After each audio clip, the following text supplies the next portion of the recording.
নমস্কার বন্ধুরা, কেমন আছেন সবাই? আশা করি ভালো আছেন। আমাদের এসএস ফ্যামিলি কিচেনের তরফ থেকে আপনাদেরকে স্বাগত জানাই।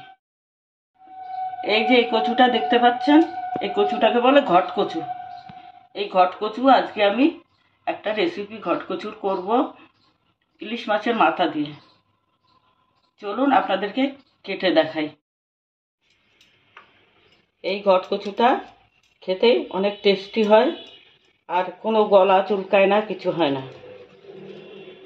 দেখবেন, আপনাদেরকে বানিয়ে দেখাচ্ছি, আপনারাও এইভাবে বানাবেন। আর খেতে তো অনেকটা ভালোই হয় বলেছি।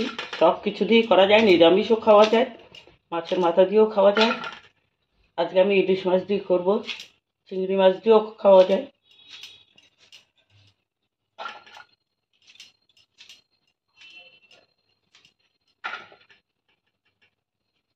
বাজার থেকে কিনে এনেছি, এটা আমার বাড়ির না, কিন্তু আমার বাড়ির অনেক সবজি আছে, হয়, কিন্তু এটা বাড়ির। বেশি মোটা করে ফেলছি না, ফেলার দরকার নেই, এগুলো কোনো চুলকায় না।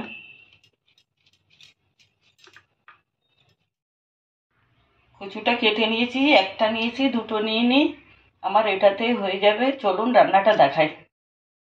নুন হলুদ মাখিয়ে ইলিশ মাছের মাথাটাকে ভেজে নিচ্ছি।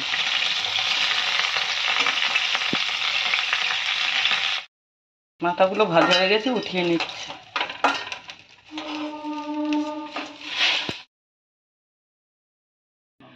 ফোড়নে দিচ্ছি গোটা জিরে, দুটো তেজপাতা,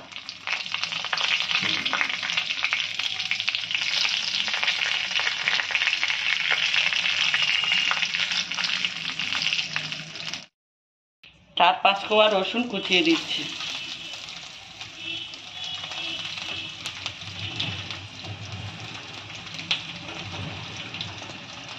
দিচ্ছি একটা পেঁয়াজ কুচনো।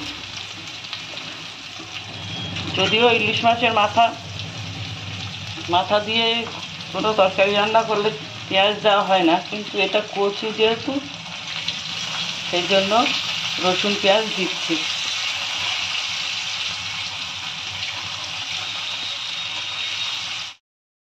পেঁয়াজটা একটু ভাজা ভাজা হয়ে গেছে, এবার কচুগুলো দিয়ে দিচ্ছি।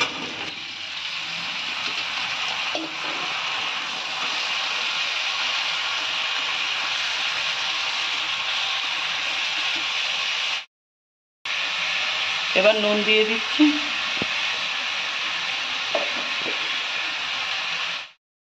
দিচ্ছি হলুদ,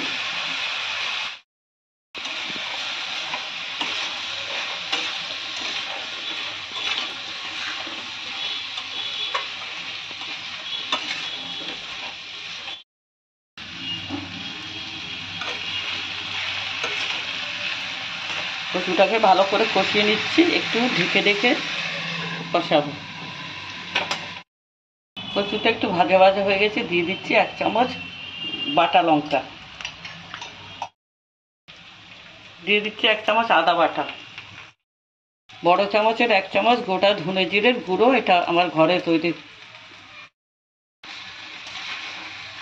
মশলাটা কষানো হয়ে গেছে, এবার আমি জল দিয়ে দিচ্ছি।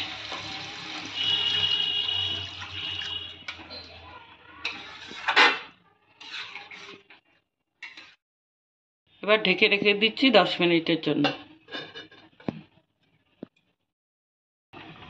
10 মিনিট বাদে ঢাকা খুলে নিচ্ছি।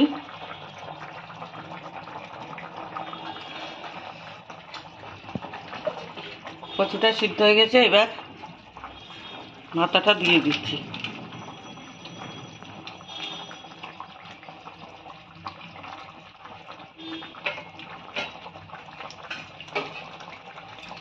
আবার একটু ঢেকে রেখে দিচ্ছি। 5 মিনিট বাদে ঢাকাটা উঠিয়ে নিলাম।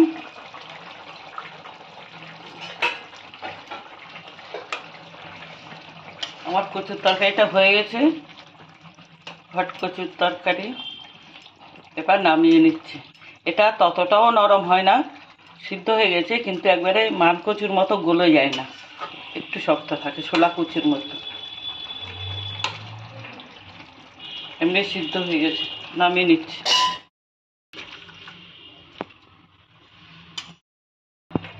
বন্ধুরা, আমার টেস্টি ঘটকচু রেসিপিটা হয়ে গেছে।